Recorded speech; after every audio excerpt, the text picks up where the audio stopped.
Hi dears, happy Advent, happy December. Maybe you're celebrating St. Nicholas around this time, and I also wanted to bring the attention to that. This is the final full moon of the year, this Thursday on the 8th of December, before we enter this new cycle. So in this week of Mars Musings, I really wanted you to look at how this last year was for you. I work with the cyclical way with the women, so we look at the cyclical feminine flow, each of the cycles, and the last one is the reflective phase. It's where we reflect back on the last cycle, on what we learned, what we can improve on, and what we want to bring into the next cycle.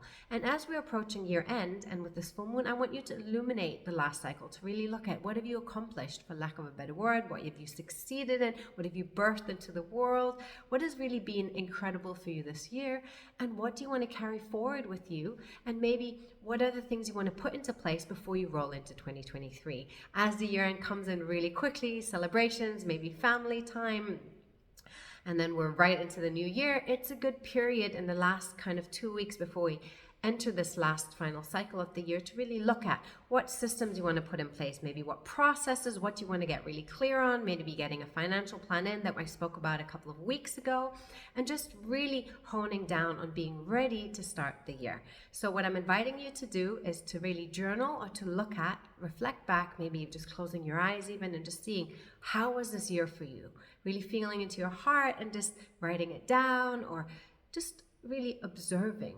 Okay, did I really do the things I wanted to do? What did I put out into the world? And a lot of times we look at the negative, so also looking at what you want to celebrate and what you've really birthed this cycle, and then seeing what you want to carry forward with you.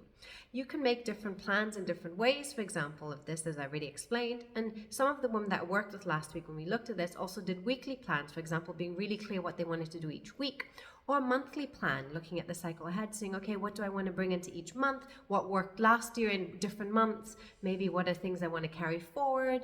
What can I flow with? And, what do I just want to put a stop on and say, okay, this didn't serve me. How can I enter the new year in a different way? And as we've got a few more weeks left, I feel like this is a really nice time to do this, especially in your businesses, maybe to even have conversations with people of hiring someone new, bringing some new systems in and different things, so that you're set up to start the year in a new way.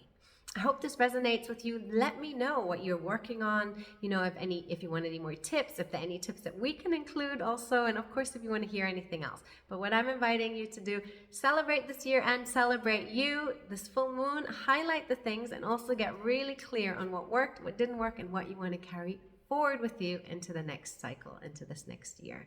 And then you have a couple of more weeks to hone it down.